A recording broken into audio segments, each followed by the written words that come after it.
This is Join Us in France, episode 283. Bonjour, I'm Annie Sargent, and on today's episode of the podcast, I talk with Greer Ball about her wonderful cycling trip around Provence.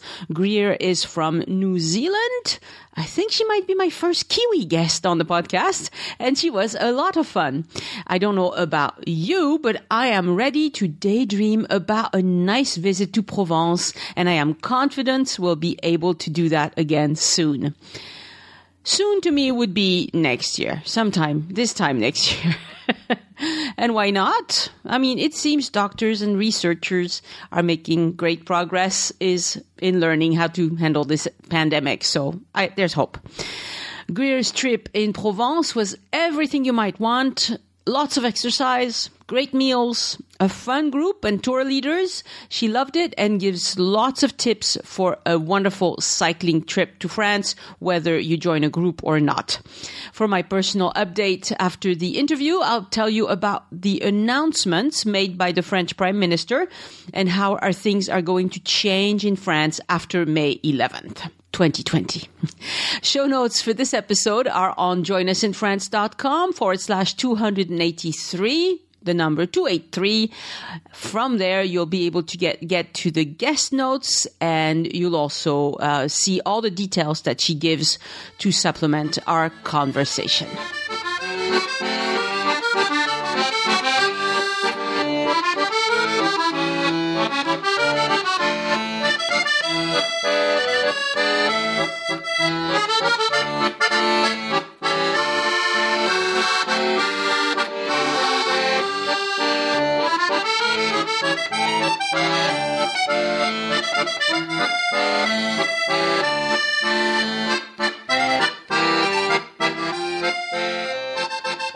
Bonjour, Greer, and welcome to Join Us in France.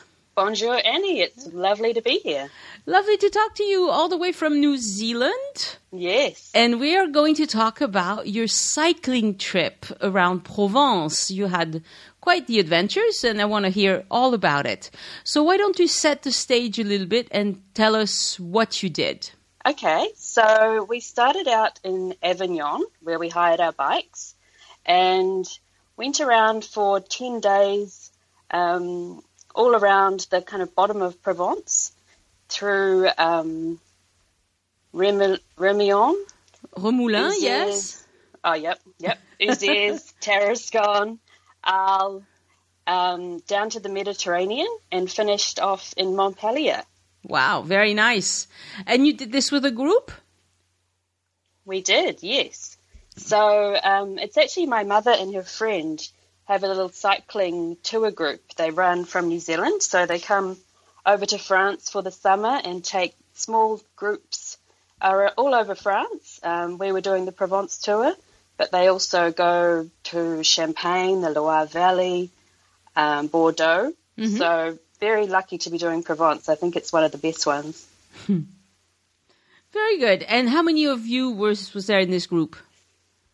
There were 10 of us, and then the 2 tour guides as well. Okay. So this is the kind of tour where the tour guides were riding with you?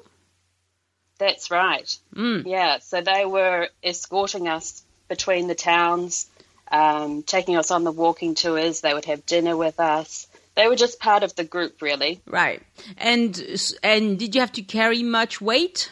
No, not at all. So we had our panniers on our bags, and they were just primarily for our picnics and our rosé that we would take with us during the day. Our actual luggage would be taken in a van to the next town. So that was very good. Right. That makes it much easier, doesn't it? Exactly. All right. So tell us about these places you visited on your bike. And is it hard to cycle around all of these places? Some days were harder than others. But most of the time it was really quite flat. A couple of the people on the tour had electric bikes. Oh. So there was that option if you wanted to take the easy ride. Yeah. I didn't, unfortunately. But I wish I had on some days. But right, because some days, I mean, like you went up to Les Baux de Provence, that's steep. Oh my God! I thought I was in the Pyrenees. I've walked it, but I haven't cycled it. But just walking, it's like... Yeah. Yeah. It was, we had the option to get off and push, but I think most of us made it all the way up to the top. So very good. It was a big achievement to get there and a very big reward when we did get up the top. Yeah. Oh, and it's lovely. Okay, so let's start with Avignon, which is where you start. Well, let me ask first. So since you had a tour guide, you didn't have to prepare anything, right? You just went with the group. Exactly. Right. Yeah. Some people literally turned up not knowing anything, and they were surprised every day with what would happen. I, of course, was listening to the podcast and had taken a few notes on each of the towns because I like to prepare. And I like to research all the history and the buildings and things. So I knew a little bit from what they'd told me on the tours. Yeah. Right. Okay, Avignon. Let's get to your starting point. Yes. So we arrived. We were actually in Paris, and we came down on the TGV, which was only 2.5 hours, I think it was. And we arrived in there. And one point to note is that the TGV station is actually a little ways out of town.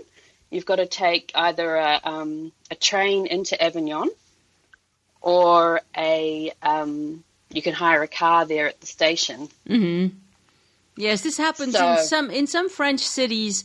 They can't fit the TGV train station inside the city, and because there's just nowhere to put it, and so they put it a little bit outside or whatever. In Toulouse, we're lucky that the TGV train station that they're building right now and the regular train station are very close. And as a matter of fact, today, the TGV pulls up into the regular Toulouse train station, but that is not the case everywhere, so do check on that when you're taking the TGV. Yeah. It's only a 5-minute ride into town. Right. So we stayed in the most amazing hotel, and I'll make special mention of it because it was just fabulous. It was and I'm probably going to say this wrong, the Cloître Saint-Louis. Yes, so Cloître Saint-Louis. That's it. Yes. In Avignon. I'll put the link for that in the show notes. It was just stunning. It was a 16th century building. It's had so many different uses over its years, from being a convent to a hospital, and now this amazing hotel. It was just spectacular. Wow. Yeah. Very nice. It had a little internal courtyard with the cloisters around where we had our breakfast. And a pool, which was well needed because it was really hot. Yeah, when was this trip? In September. It was in September. It was still very hot. September 2019. Yes. Okay. Very good. Yeah. So Avignon was probably one of my favourite towns. Such a beautiful town to walk around and just get immersed in the little medieval streets. Of course, we visited the Pont. Yes. The bridge to nowhere, as people pointed out. And then up to the Papal Palace, right, which was a real highlight. Yeah. We did one of the self-guided tours with the audio and the iPads as well, which was really useful. Yeah. The iPads, so you go into a room and it's, just like an empty room in a castle. And you look at the iPad and it just recreates everything on how it would have looked, back in the 14th century when the popes were there. Right. So it was really cool. Yeah, really it's like they overlay artist renditions of what they think was there. The tapestries and the money vault. So that was really fascinating. Yeah, people hesitate to take to some places you pay a little bit extra for those iPad tours or audio tours or whatever, but some places it's even included, and people are reluctant to take them. But I think it's adds so much to your visit when you take the time. I know, I couldn't agree more, Annie. Mm-hmm. And once you've been in a few of these castles, they all start to look the same, right? And so, having this really made a difference. Right, because I write tours as well for Paris, and I make a point to try and bring out the most interesting salient points for this place. But if you don't have that, you walk around it. After a while, it like you said, it just starts all looking the same. Yeah, exactly. Yeah. So we returned later that night for the Vibration Sound and Light Show, which it's inside the Papal Palace courtyard, and they project a beautiful show. It's on at about 9:30 at night, so it's all dark, and artists like Van Gogh, Starry Night, it's all projected on the internal courtyard. It was just spectacular. Yeah. Highly recommend the Vibration show. Yeah. Yeah. I never heard of that one. Nobody ever mentioned that one before. Oh. So it's just so you say it runs from the beginning of August through early October. I think so, yeah. Yeah. Again, I'll put a link in the show notes for people who want more details. Very nice. Well worth it. Yeah, we actually we did a day trip from Avignon to Châteauneuf-du-Pape for some wine tasting. On the bikes? Yeah, that's our first taste of the biking. Okay. Just to get our bearings. Yeah. To have wine tasting, which was quite interesting afterwards. Probably slowed down on the return. I know. That was really lovely. We're all keen wine drinkers, especially the rosé. Mm-hmm. Yeah. Very good. So that was Avignon. Excellent. So that was not a very strenuous ride, I assume. I don't know. Was it? It was very hot that day. Yeah. I think it was about 23 kilometres there and then back as well. So it was quite long. Yeah. But just the heat made it quite hard. Yeah. Luckily that pool, we had the pool at the hotel, so we were straight in there. Very nice. Excellent. Okay, let's move on to your next spot. Yeah, so there, you'll have to say it properly. Remoulins? Remoulins. Right? Okay. Remoulins, yes.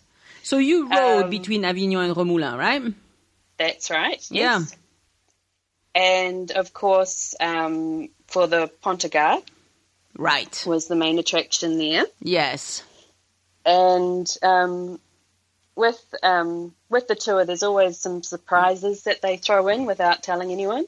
And one of the surprises was the kayaking down the river to the Pont du Gard, which was, a real highlight. Yeah, that's lovely. Was there enough water, or were you touching the... It was very shallow. Yeah. That's there often were the times problem. when we had to get out and push the canoe. Yeah. That was all right. That was fun. You got your feet wet. And definitely not a dangerous canoe trip. No. There was a few rapids, but they were more fun. Yeah. Oh, very nice. But, as you round the corner and just the view of the Pont du Gard is just breathtaking. Yeah. It's beautiful. And that's also another one where it's worth stopping and going into the museum and all that. It's gorgeous. Yeah, we went back there on our bikes later on in the tour. So we got to see it all again from a different angle, which was cool. So how was the hotel where you stayed there? It was really nice. Again, it had a pool. And the restaurant was kind of out the front in amongst the trees, and we just dined, with a big table and under the trees. It was just beautiful. Nice. Okay, link in the show notes as well for that one if you're looking for a good hotel at Remoulins. Yeah, it was, and you could walk to the Pont du Gard. I think it was a couple of kilometres away. Yeah, it's not very far. No. Yeah, and one of the problems used to be that Remoulins was always the place where French people, being so cheap, they don't want to pay for parking, right? Because you have to pay a little bit for the parking now. And so they used to just park all over Remoulins and all over that stretch of road between the Pont du Gard and Remoulins. And now I think they tow cars away. They've decided to be, strict about this because it's a tiny road. You shouldn't be parking there. Anyway, that's a side note for locals. Stop doing that, locals. Yeah, take a bike. It's free. Exactly, take a bike. Yeah. So the next place we went to was Uzès. Yep. And we arrived not on very Friday. Far. That was a short one. Yeah. Yeah, but it was it was just in the afternoon after our kayak, so a short ride, but very steep ride into town at the end. Yeah. Yeah, I was in a car. I didn't notice. Without stopping. Yeah. So we arrived on the Friday, and of course the big market was on the Saturday the next day. So some say that market is the best market in France. I don't know if you would agree or not. I have no idea what the best market in France is. I think every market says that. How would you know? Like, are you going to go compare all of them? Measure them? I don't know. Well, how do you decide on that? To me, all of these things about the best of this or the best of that, it's kind of silly. You know, some of them are more scenic than others. That's for sure. Some of them are set. The setting is just gorgeous. And some of them, the setting is just blah, you know. So that makes a difference, I think. And definitely Uzès is a scenic place. Yeah. Very scenic, and just the whole town is, it has a ring road around the outside, and the whole town's just covered in the market. So, yep. There's nothing like that in New Zealand. It's just spectacular. Mm-hmm. The fashion and the food and pottery. Oh, you don't have outdoor markets in New Zealand? Oh, we do, but, nothing like that. Yeah. Yeah. You don't have Uzès, yes. Yeah. Yeah, it's a little newer country. Yeah. So I went to the Duchy of Uzès, the home of him. Yeah. The Duke, I think you call him. Yes. Yep. So that was quite a funny story, actually. Of course, I don't speak French, and the people who were running it didn't speak English, and so somehow I ended up on a guided tour, which was all in French. Which, was proved quite funny. Yeah. But the highlight was the tower. So you got to climb up to the tower, and it was just wonderful views over the town and all over the countryside. Yeah. Yeah, it's lovely. Yeah. That was worth it. Mm-hmm. But if you're slightly claustrophobic, I wouldn't recommend that staircase. Yes, very narrow, very dark, probably.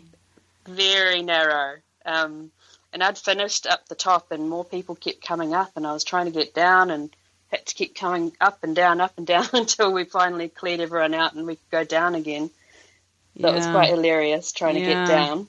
Yeah. So I don't know why they didn't manage that better, because most places in France where they have these narrow staircases, sometimes the line to go up there is a little long because there's somebody at the bottom who's going to manage that.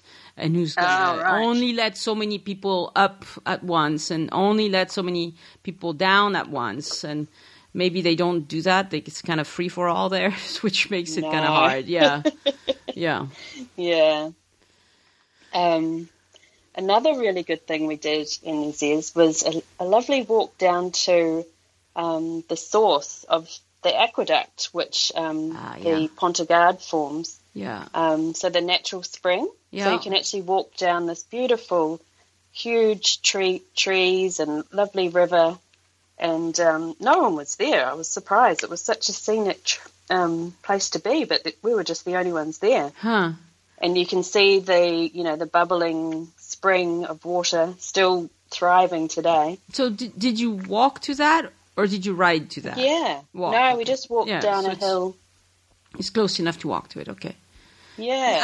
I didn't go to that actually. So I'm like most other people, like you were noticing that there weren't any people there. Yeah, I've been to Uzès a few times. Yeah, I've been to Uzès a few times. I never made it down to the spring. It's a very well kept secret. Now our listeners will know to go looking for it. Well, it was just lovely to, having been at the Pont du Gard, to see, the start of it. Yeah. Yeah. Yeah. And just mind-blowing how those architects and engineers figured out how to get that water down, just blows your mind. The thing that blows my mind the most is how they could figure the slope over such a long distance. Because nowadays it's pretty easy. We have GPS, we can just measure the altitude quite precisely. But back then, how did they know over a stretch of many kilometers that the water would flow? I guess it was observation. Maybe they had observed that the water flowed. Maybe heavy rains, and they could tell that it was going in that way no matter what they did. So maybe that was it. I don't know. It just because the slope isn't that visible. You can't really see a big slope. No. And it's over several kilometers. So anyway. Yeah, and how they knew that there would be a continuous supply of water from that one area. Yeah. Just astounds me. I guess it's just observation from people who lived there a long time and who could tell them, there's always water here. Like my grandparents said there was always water here or something like that, I guess. Exactly. Yeah. Yeah. We did stay in a wonderful hotel in Uzès, the Hostellerie Provençale. Mm-hmm. Lovely old building with just fabulous art. Real modern art. Yeah. Very good. All right, let's move on to your next place because we got lots of them to get to. Yeah. So next we went from Uzès to Tarascon. Yeah. And we crossed the Pont du Gard to get there and had a wonderful picnic on the banks of overlooking the Pont du Gard. Yeah. And we'd actually bought all our food at the Uzès market, so it was a particularly special picnic. Yeah. We had escargot and pâté and beautiful cheeses and things, so it was a real highlight. And, of course, a few boxes from the patisserie. You've got to be careful with what you buy at the patisserie. Because depending on the roads, they can bounce around a lot on the back of the bikes. And you have jelly at the end. Yeah, tasty jelly. Yeah, we still ate it. Of course. I once did a thing like this where I had put some milk in a container that was just hanging from my backpack. And when I got there and I wanted to take a drink, it had turned to butter because it had jiggled so much. It turned into butter. Oh, anyway, so you never know. Yeah. So we actually had a really great ride from the Pont du Gard through to Tarascon. It was an old railway line that had been converted into a bike trail. Nice. So it was very flat and lovely sealed track. Yeah, that's really safe. Great. We went through tunnels and it was really interesting ride that day.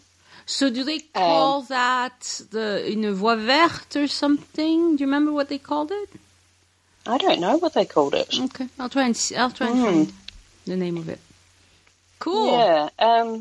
Apparently the cycle tracks are not very well documented. Our tour guide, Anthea, she's kind of in charge of operations and logistics for the tours. And she spends so much time researching all of these tracks and trying to find them, and it's just very, very hard to get information. Well, yeah. Is she French? No. Right. That would make a difference. Because the locals all know. If they ride their bikes, they all know. But you have to be able to ask them. Yeah. Yeah. So we ended up in Tarascon. It wasn't the prettiest of the places we went to, but it did have an interesting chateau, de Roi René. Yeah, Le Roi René, yeah. Yeah. And on the day we were there, all the French monuments and museums were free to enter. Okay. Which was a bonus. It was probably the first Sunday of the month. Yeah. So we went through there and stayed the night there. It was really just a stop-off point on our way to Arles. Mm-hmm. The next day was our mountain climb to Les Baux. Les Baux de Provence. Yeah. So that was a very steep hill. Yeah. And we definitely ate our lunch after that. Oh my goodness. But it's a long hill is the problem. It's steep and long both. And because if it's steep for a short time, I can then handle it, but yeah. Well, we were going up the way where you kind of zigzag. Yeah. And so you kind of zigzagging your way up. It wasn't as bad as kind of just going in a straight line. Yeah. Yeah. Mm. And then you went to Les Carrières de Lumière. Oh, yeah, that was another fabulous highlight. So this year was Van Gogh. Mm-hmm. And so you go into the quarry where the light show is projected onto the walls of the mine. Have you been, Annie? A few times, yes. Yeah. Yeah, it was just wonderful. We stayed actually for 2 shows. We loved it so much. It's really a very peaceful, wonderful place because, especially in the summer, if you've been riding your bike, you're hot and you go into this quarry. They've just closed the front. You know, this was an open air. I mean, they dig into the mountain to extract these big blocks of white stone. It's beautiful stone. And they just remove all that, but to turn it into a showroom, they closed off the front, and so you're in the dark, and you have all these projections of beautiful art on every surface, and there's sound, and it's just really, and it's cool in there. It's not cold because it's not it's not underground really. It's just ground level, but you're walking through this quarry, and you can barely. I mean, you know, it's dark in there when the show starts, because, but it's just gorgeous. You just have to do it. I've never met anybody who wasn't just really taken by this show. Yeah, definite highlight, that one. And it's a few kilometers away from Les Baux de Provence. It's not right in the village. It's a little further away. Yes, we actually missed the village. I wish we had gone there. Okay, actually. so you didn't even go to the village? No, we just went straight down the hill, right? Which was really fun on the bike. The village is great, and it's especially great around Christmas time because they sell Santon. They sell the typical kind of nativity scene things from Provence, and so we're recording in December, so this time of year you would definitely want to stop at Les Baux de Provence. I don't know if, I mean, it's a lovely Provençal village, no doubt. Great. But if I had a choice between doing either Les Baux or Carrières de Lumière, I would definitely go to Carrières de Lumière. Yeah. You know, if you can only do one of the two, that's an easy choice. Yeah. Yeah, because it is quite a ways down to Arles, where we were staying that night. So, we rode down the hill, and that was a really lovely ride into Arles. We arrived in there about 5 o'clock, which was kind of rush hour. It was a little bit hairy trying to navigate a few of the roundabouts on the bikes, but we all made it in one piece. Good. Yep. We were staying right in the Forum, in the old part of town. Nice. Which was a very good location. Yeah. Yeah. So, so much to see in Arles. Yeah, Arles is one of my favorite towns in France. I love the Roman ruins. So much to see. But of course, you have to have an interest in history. If you don't, after a few hours, it's all going to start looking the same. Roman ruins. Yeah. Yeah. Yeah. Well, I think it's got a lot to offer in terms of the Van Gogh stuff.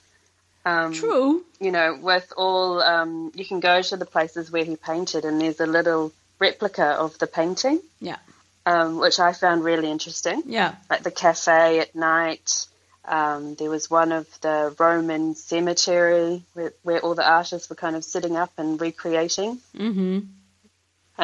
That was really interesting. In the hospital where he stayed, the Yellow Hospital, Yeah. that had a fabulous gift shop. Did they? I've been there. I don't remember the gift shop. Oh, you could get all the art prints and lovely little children's toys and things like that, and gelato. Yeah, very good place. We spent a long time there. Yeah. See, I have a bit of a bad attitude about Provence and Van Gogh because they never bought any of his paintings. He was a starving artist. They never helped him in any way. But yet today, they put him on a pedestal, and I'm like, oh, you bums. But of course, it's not the same people. I mean, it's the new generations of people. But I'm like, yeah, but you should acknowledge that you made his life miserable here, But anyway, that's the history buff in me that I'm like, ugh. Yeah, it was sad. Yeah. Yeah. So, of course, we visited the Saint-Trophine cloisters. Yeah.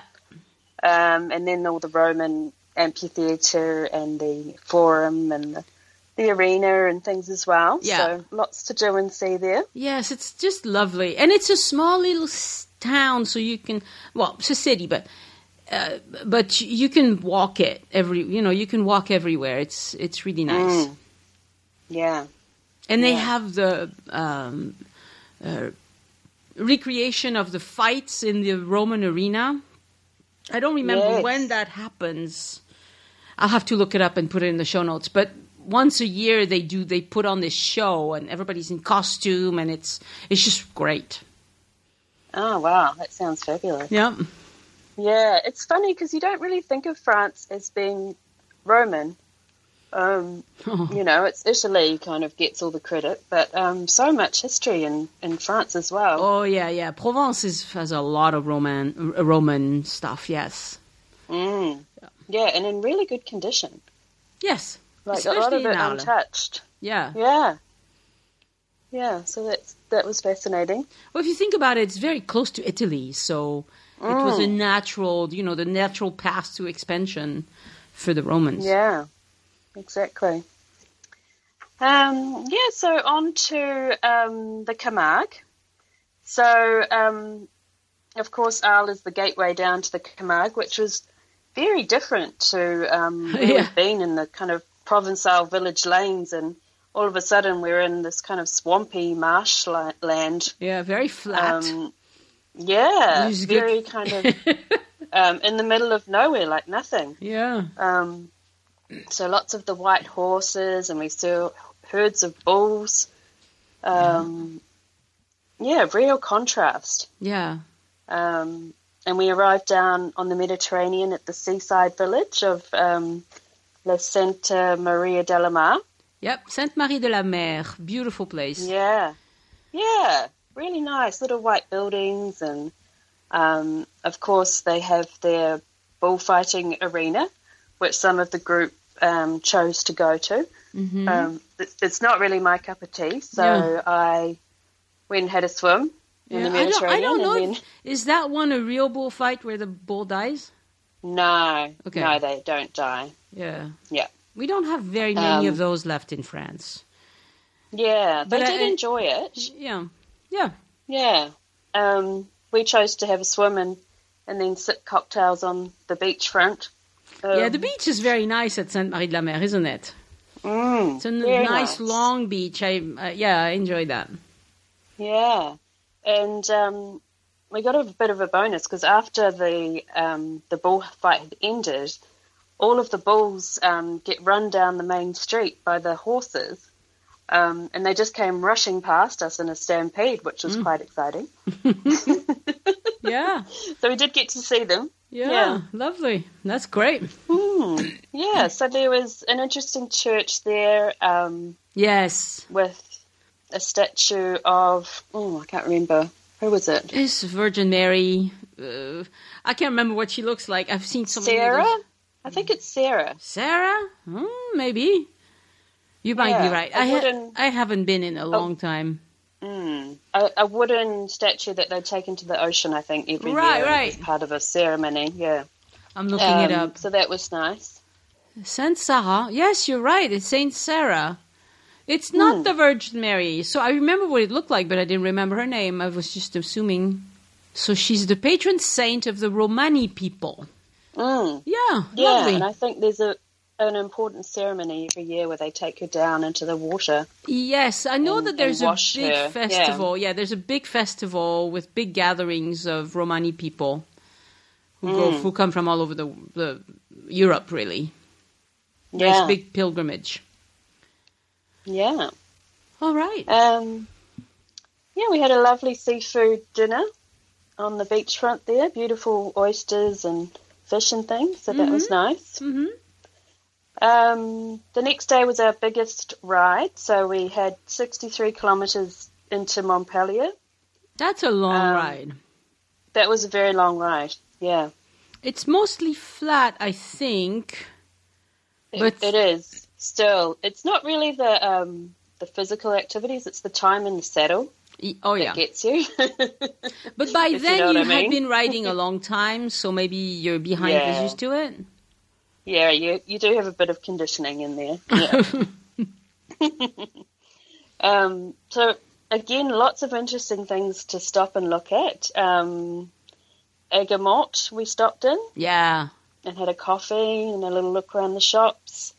We went down to, is it called La Grande Motte? La Grande Motte, yes. Yeah, where all the condos are. Very modern condo-looking things. Yeah. And we just rode a beautiful bike track all the way along the beach for quite a few kilometres and amongst the marinas and the condos. So that was quite an interesting ride. Yeah, that would be scenic, wouldn't it? Yeah. I mean, the condos, I don't like the look of La Grande Motte. It's, not my thing, but... No. But it's very French. This is a place where I would doubt more than 5% of the population of the people who have a condo there are foreign, because it's the place for French families. For a long time, when I was growing up, everybody wanted to buy a condo at Grande Motte. I remember my parents discussing it. And then we went to look at it, and my mom was like, "Oh no!" But it was a big thing, and so that's a part of the coast there where you'd mostly be surrounded by French people. Yeah. I mean, if you want to go away and just, lie on the beach and read your book, it'd be the perfect place. Oh, yeah. Yeah, there's not a lot else to do. No, yeah. Yeah, and so we made our way. It was quite interesting. The only time that my lack of French really let me down was we stopped in at a bar on the Grand Motte to have some champagne because it was nearly the end of our ride. And I was feeling quite tired, and I just needed a little pick-me-up, so I ordered a Coke. Yeah. From what I thought was a Coke, and the waitress brought me a beer instead. So, if that's the worst that can happen to you, I don't think, You probably survived the mistake. Exactly. I still drank it, That's funny. Couldn't understand. Well, maybe it was just somebody who was not very good at waitressing. Maybe somebody who made a mistake. Yeah. I don't know. Not used to English people, perhaps, down there. Yeah. Yeah, so we arrived in Montpellier, which, we had a wonderful final night at a very special restaurant just off the main square called La Diligence, which was just a beautifully restored kind of 13th century building with vaulted kind of stone arches and very fancy kind of menu. So that was a real special end to the trip. Yeah. I have to say, your tour guides picked good hotels and restaurants, which is what a tour guide is supposed to do. So, well done. Yeah, that's very good. Exactly. Yeah. So, is there anything you would have done differently for this trip? Maybe you would have trained more or trained less, or maybe gotten an electric bike or whatever. I don't know. Yeah, I think the cycling was fine. I went to, I didn't actually do a lot of, I don't own a bike, so I didn't actually do any practice on a real bike. I just did some at the gym. Mm-hmm. So that was fine. I would do a bit more training in French, I think, next time. Mm-hmm. It's quite a hard language, and I left it way too late and thought I'd just pick it up, but no. But your mom's a French teacher. I know, but that doesn't make any difference to me. I learnt Japanese at school. Oh, there you go. Yeah, I wish I'd learnt French now. My parents always told me, learn Spanish. And I never did. Just because my parents wanted me to, I didn't. And I wish I had, because it's such a beautiful language. And I go to Spain a lot, and I sound like I don't know how to conjugate verbs or anything. I'm like, yeah. And I think next time I'll bring my husband. Nice. He actually stayed at home and looked after my 2 young children while I was in Europe for 3 weeks. So oh, how nice. I know. It was very, very lucky of me to be able to do that. So I'll bring him next time.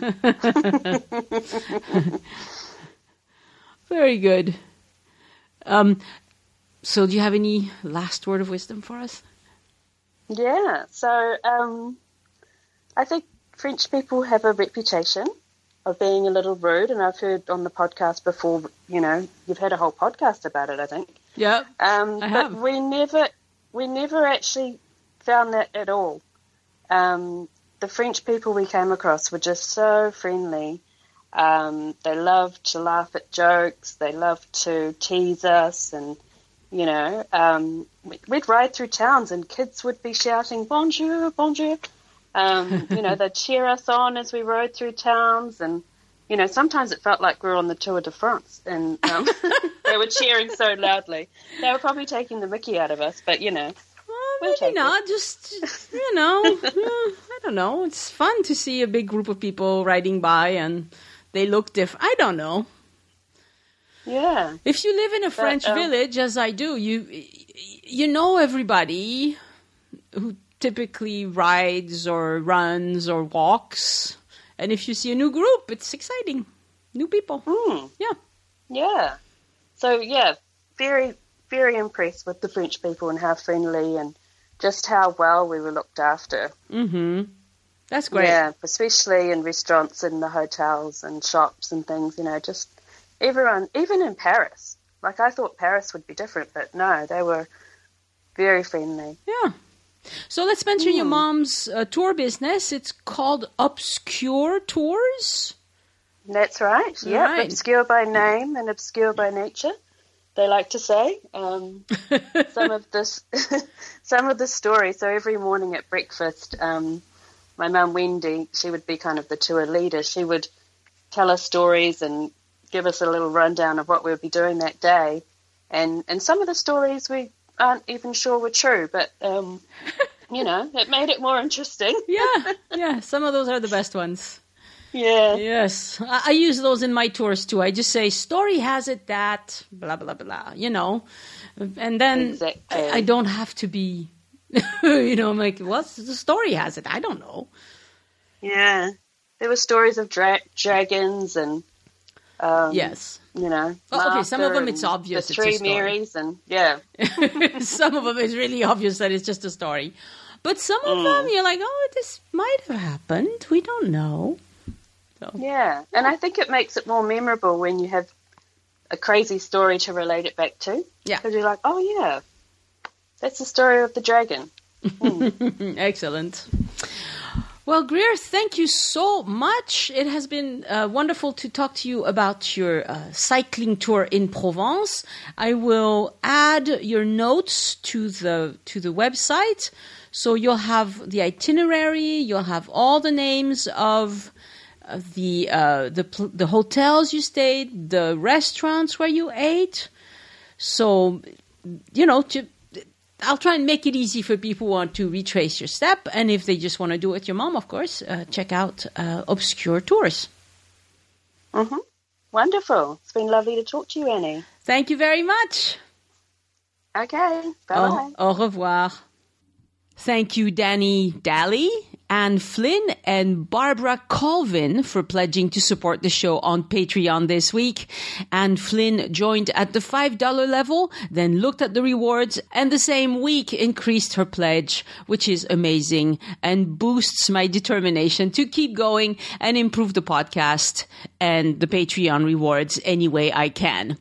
Patrons enjoy several rewards that you'll find listed at patreon.com/join us. That's Patreon, join us, no spaces or dashes. This week, I shared new photos with patrons who support at the $2 a month level.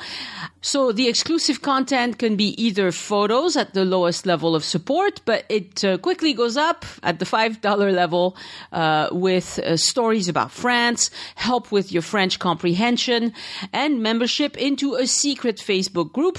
And of course, patrons can message me directly through Patreon, and these messages always get top priority.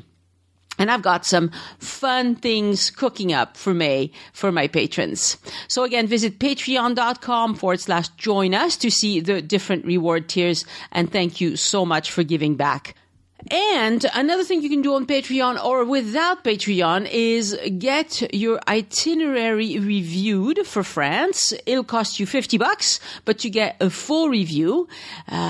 We talk about the whole thing on the phone. I send you my recommendations in writing.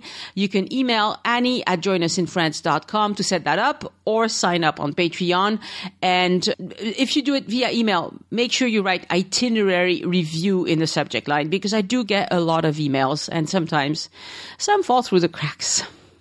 And if you'd like to support the show without spending a penny you wouldn't have otherwise, before you go shopping on Amazon, go to the bottom of any page on joinusinfrance.com and click on the Amazon ad. Because you came to Amazon through my site, I get a small commission, and it doesn't cost you a penny more, and that's usually enough to pay the basic costs of running the podcast, meaning the hosting costs and the equipment costs and things like that. So thank you so much for doing that. It means a lot to me. Unfortunately, you have to do it every time you use Amazon. But it's on any page on joinusinfrance.com, so it's pretty easy to find. For my personal update this week, well, I'm still home, still healthy, still taking care of my family, my pets, my little garden.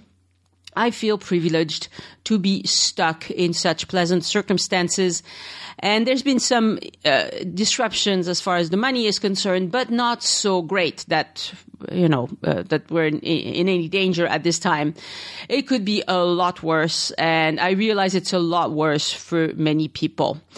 This week, the French Prime Minister made some announcements about how we're going to start to go back to normal in France. This is something they're testing.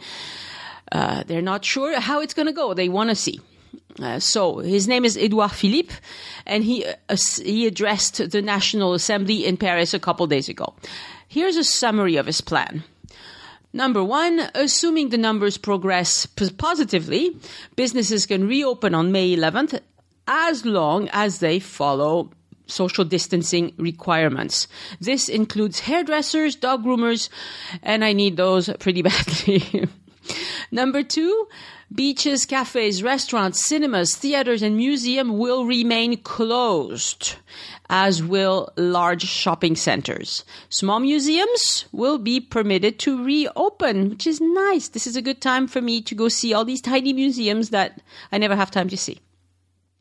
Number three, large events will not be permitted until September. So sporting events, big concerts, things like that, earliest in September. And the 2019-2020 season, soccer season especially, will not resume, which has some people kind of sad. But oh well. Number four, schools will open progressively, with primary schools opening first. Middle schools, collège, will open May 18th. Masks will be mandatories at the middle schools, but not lower. Attendance is voluntary.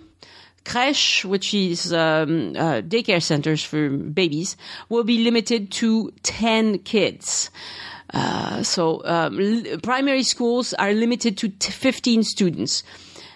So they have to give preference to the children of healthcare providers, healthcare workers, because, there might be too many kids who want to go back to school. Because, I mean, honestly, if I had young children, I might be eager for my kids to go back to school at this point. Number 5, persons 65 and older are asked to limit their movement for their own safety, but no mandates. Number 6, masks will be required and supplied. 20 million washable masks will be available as of May 11th, and 50% of the cost ordered by collectives will be borne by the government. So there's going to be plenty of masks, and they're going to be very cheap. Number 7, 700,000 tests will be instituted weekly. Each week, 700,000 tests, beginning May 11th. 100% of the cost will be covered by the government. He was asked if that was realistic, seeing that we only managed to do about half of that in a month right now. But he assured everyone that they've got their ducks in a row. They can do it. They couldn't do it 2 months ago. They can do it now. Number 8, anyone testing positive will be isolated in requisitioned hotels if needed. And they will do contact tracing, and all contacts will also be tested. I've also heard some more details about this. They're not going to do contact tracing like you walked by this person. It's going to be people that you've spent significant time with. So especially time indoors. So if you work with a person, they'll definitely test them. If you're positive and you work with a person, they'll test them. If you're positive and you went on a car ride with someone, that sort of thing, they will test these people. But not if you just walked by them in the street. This is the testing plus contact tracing that many countries are adopting. And I think if we had been ready to do that in January or February, this whole thing would not have gotten off the ground. Lesson learned, I hope. Number 9, masks will be required in public transport, including taxis and school buses. Finding masks right now in France is not easy. I have managed to find 2 masks for each person in my immediate family. One was a donation from a nice lady who sews. She lives a couple of villages over. I don't know this person at all, but I found her through the AFNOR website. AFNOR is the equivalent of the ISO organization in France. And they published patterns and standards for making homemade masks, and their website puts people in touch via email. So this person signed up, said, I'll volunteer, I'll make some masks. I sent her an email, and 4 days later, she wrote to me and said, the masks are ready. And she didn't want any money, but she took some elastic that I had in my sewing box that I wasn't going to use anyway, because I don't know how to sew. And so I gave her that, and she'll use that to make more masks, which is wonderful. And the second set of masks I have were made by the mother of my daughter has a friend whose mother sews. So we got them in the mail. And I don't know her either. So to thank her, I'll make her some cookies and ship them, because French people love American cookies, like, the Mrs. Fields cookies kind of cookies, because they're so hard to find in France. And I know how to make them. So I'll send her cookies to say thank you. There's a lot of acts of wonderful kindness happening, and this is wonderful. Number 10, all companies that can continue telecommuting must do so. This is important because I think it will change the way French society operates. My husband and I have been working from home for a long time, but we were the only ones in our circle of friends. Lots of people now work from home for obvious reasons, and it'll be really nice if this continues even when the pandemic is under control, because less driving is good for everybody, I think. Everybody. Number 11, no religious ceremonies will be possible before June 2nd. Town halls are asked except in emergencies, to postpone weddings. People have been able to hold funerals all along, but with no more than 20 people in attendance, and that won't change until June 2nd either. Number 12, travel outside of one's department and travel beyond 100 kilometers will be prohibited except for imperative familial or professional circumstances. So far we've had to make a little piece of paper every time, or a form on our phones to be able to leave our house, to say, I'm leaving my house at this time, and the reason is one of 5, right? This is going to be over on May 11th, except if you're going more than 100 kilometers.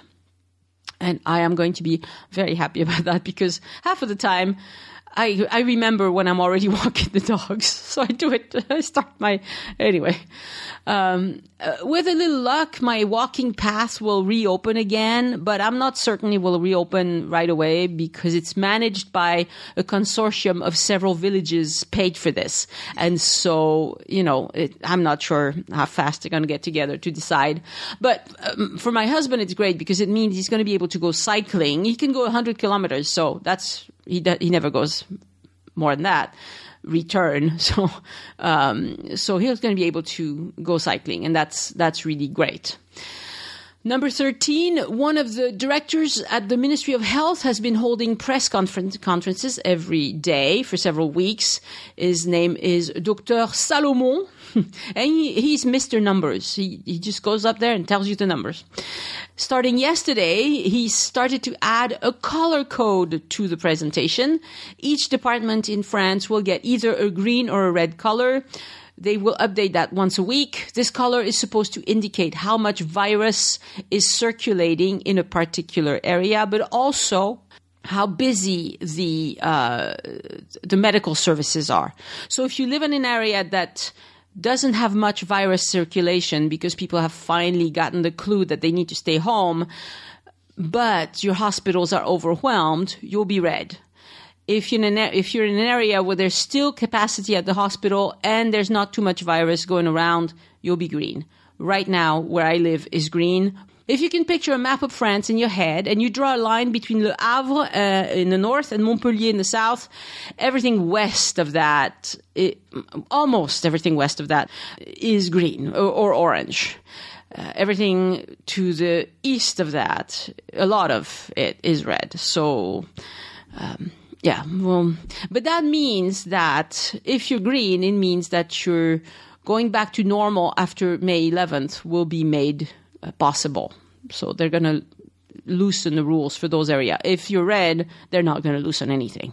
You'll be stuck with whatever you've been living with already for 7 weeks or whatever it is. But this may change at the drop of a hat, obviously. Imagine several people in my department they get diagnosed with a virus suddenly.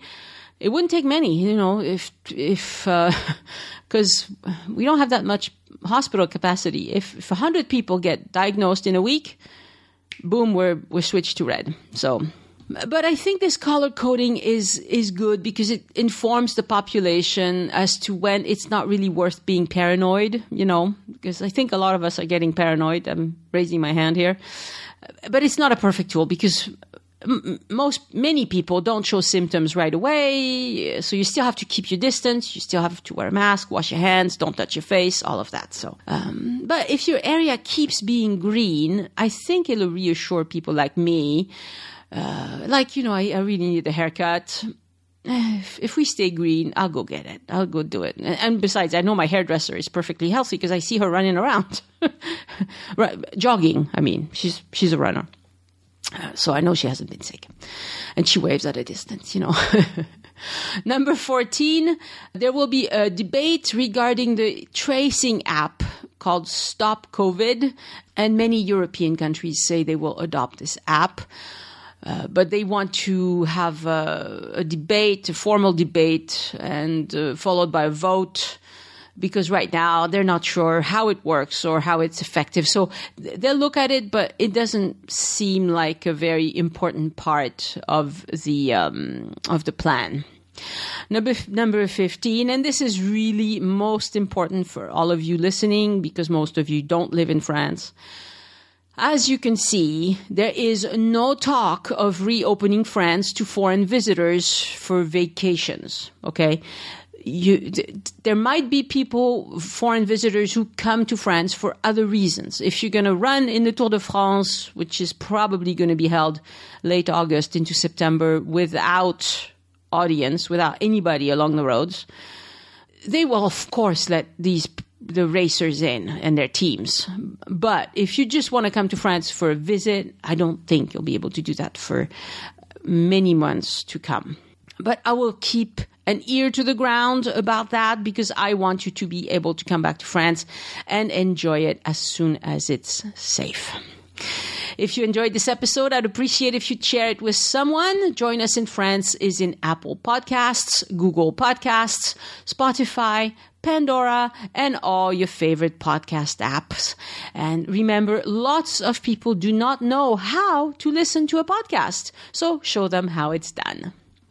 Send questions or feedback to Annie@joinusinfrance.com. Have a great week. Stay safe, and I'll talk to you next week. Au revoir.